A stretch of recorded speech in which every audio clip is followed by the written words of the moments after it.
Excelentíssimo Senhor Presidente do Governo Regional da Madeira, Excelentíssima Senhora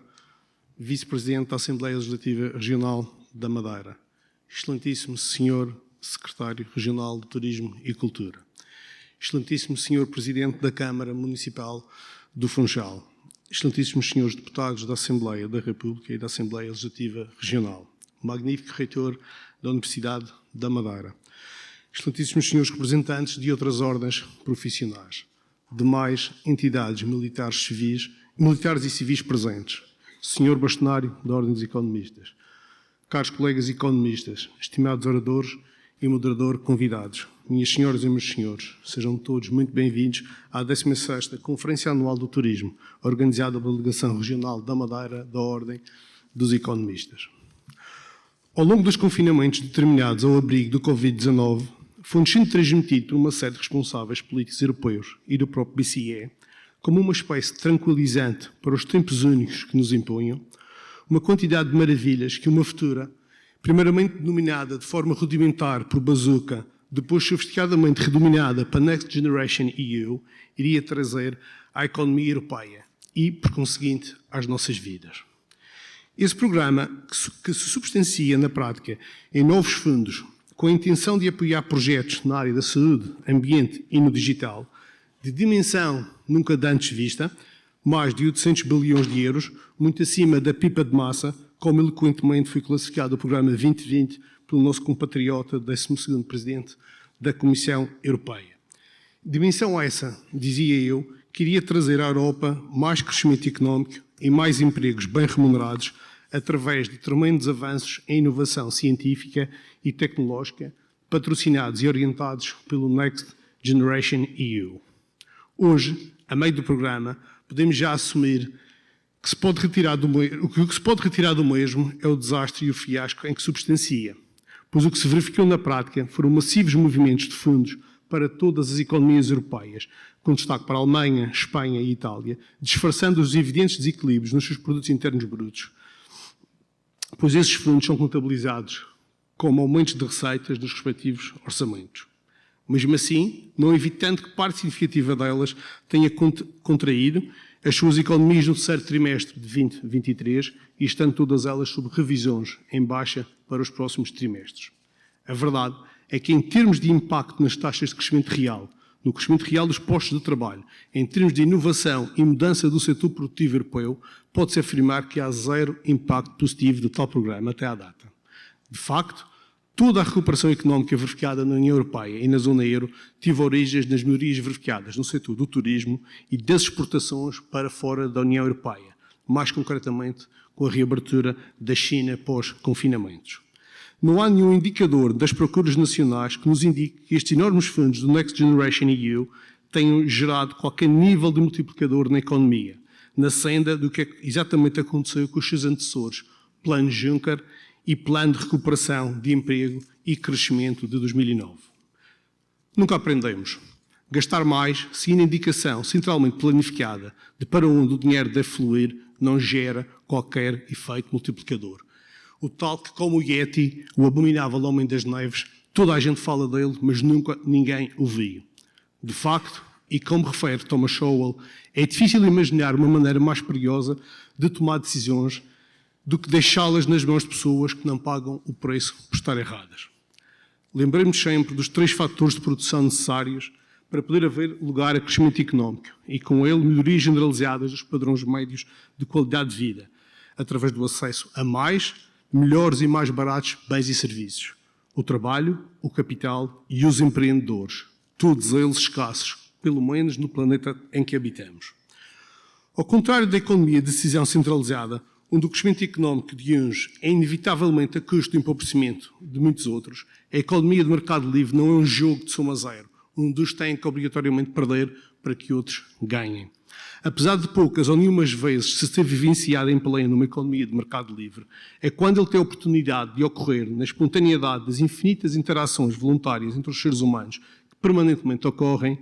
que se verificou e se verifica crescimento e desenvolvimento económico generalizado. Adam Smith dizia há já 250 anos que não é da benevolência do talhante, do cervejeiro e do padeiro que esperamos o nosso jantar, mas da consideração que eles têm pelos seus próprios interesses. São, pois, os empreendedores que, com acesso ao capital sempre escasso, colocando o seu skin in the game, ou seja, o seu próprio dinheiro e muitas vezes todo o seu património pessoal, avançam para investimentos de resultados incertos, ponderando atentamente riscos e retornos, esperando assim minimizar as suas próprias perdas quando erram e colher o máximo de benefícios quando são bem-sucedidos. Desse processo de resultado incerto resulta que nós, os outros, não ficamos apenas com acesso à carne, à cerveja e ao pão prestado pelos empreendedores, a quem se referia Adam Smith. Ficamos ainda com os empregos por eles proporcionados, fornecimentos do que lhes vendemos, impostos que são cobrados para atenuar a gula dos nossos soberanos, entre outras consequências inesperadas, mas positivas de tal ação empreendedora. Reconhecendo nesta sala apreciadores do pensamento de Milton Friedman e depois de recentemente, e em plena campanha eleitoral, ter sido relembrada a sua célebre analogia da gestão da areia do deserto do Saara, não resisto também eu a citá-lo. Os maiores avanços da civilização, seja na arquitetura, ou na pintura, na ciência e na literatura, na indústria ou na agricultura, nunca vieram de um governo centralizado. O tema escolhido para esta 16ª edição da Conferência Anual do Turismo é então tecnologia. Tecnologia que, por definição, é o conjunto de técnicas, habilidades, métodos e processos usados na produção de bens e serviços ou na realização de objetivos, como investigações científicas. Tecnologia pode ainda ser o conhecimento de técnicas, processos e similares. Assim, é um tema que em qualquer das edições anteriores poderia ter sido a base da troca de ideias, experiências e saberes que caracterizam a Conferência Anual do Turismo desde a sua primeira edição em 2007. Mas se é um facto que um homem é um homem e a sua circunstância, como referiu Ortega y Gasset, uma conferência como a CAT também ela é fruto da sua circunstância. E é inegável que vivemos tempos em que a tecnologia voltou a merecer um notório entusiasmo popular e o maior e mais presente mediatismo, motivado em boa parte por uma maior aproximação prática à vida das pessoas da inteligência artificial, com o ChatGPT e similares, dos processos de implementação da robotização, um pouco por todos os setores de atividade, do risco da imposição da digitalização em curso das moedas fiduciárias e pelo surgimento de uma moeda, porventura, totalmente descentralizada, que pode vir a ser o tal bom dinheiro com que sonhava Hayek. Perguntava-me há dias em que medida a tecnologia determina e condiciona o turismo atual e o futuro, e de que forma isso se sente na Madeira. A minha resposta foi que boa parte da conferência de hoje aspira a responder a essas e a outras questões, de entendermos ter conseguido reunir, uma vez mais, um lote de especialistas em que nos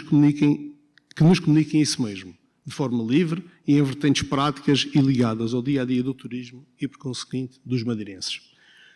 Que limites podemos esperar da tecnologia ao crescimento do setor do turismo e, consequentemente, da economia regional? Será ela a permitir ultrapassar em definitivo os constrangimentos dos limites de vento impostos ao aeroporto da Madeira? Será ela a ajudar a solucionar os crescentes problemas de trânsito sem nova vaga de obras rodoviárias caras e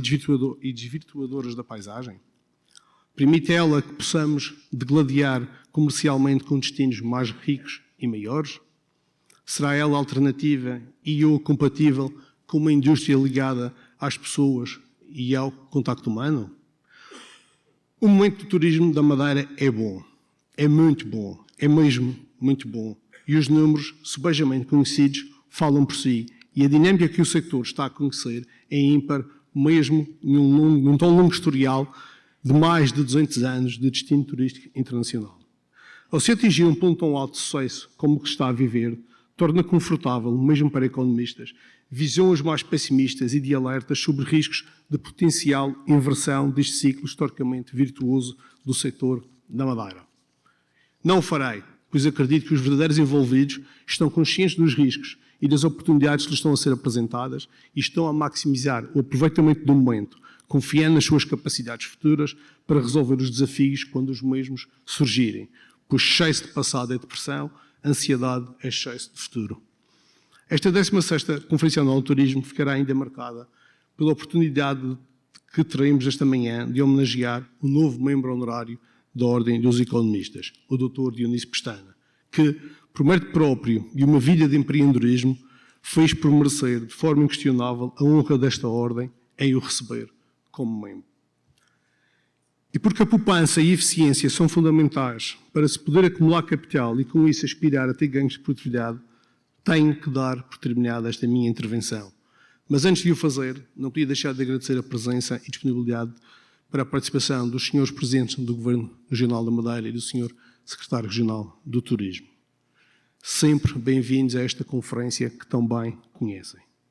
Queria ainda, mesmo de forma genérica, mas verdadeiramente sentida, agradecer a todos os que contribuíram para a realização desta 16ª edição da Conferência Anual do Turismo. Todos os oradores e o moderador por terem aceitado o desafio proposto, pela disponibilidade, preparação e presença nesta conferência, para participação e contributos adicionais ao abrigo da mesma junto dos nossos media partners, além da amizade, simpatia e profissionalismo com que abordaram o desafio. O respeito que sentimos pelos sacrifícios pessoais e profissionais que incorreram para cá estarem connosco só é comparável com a admiração que sentimos pelo contributo que trazem a esta conferência. A toda a equipa de Ordem dos Economistas, que é da estrutura regional, personalizada na dedicação abnegada da nossa colega e colaboradora Dores Andrade, quer da nacional, na figura do Sr. Bastonário, novamente aqui presente, onde é muito bem-vindo. A todas as direções da delegação regional que nos antecederam e que alicerçaram a presença, credibilidade e capacidade de intervenção da Conferência Anual do Turismo na economia e na sociedade madeirense. A todos os patrocinadores e fornecedores que uma vez mais acederam, com a mesma forma entusiasta e motivadora de sempre, a continuar a contribuir de forma decisiva para a qualidade dos meios disponíveis na organização da conferência.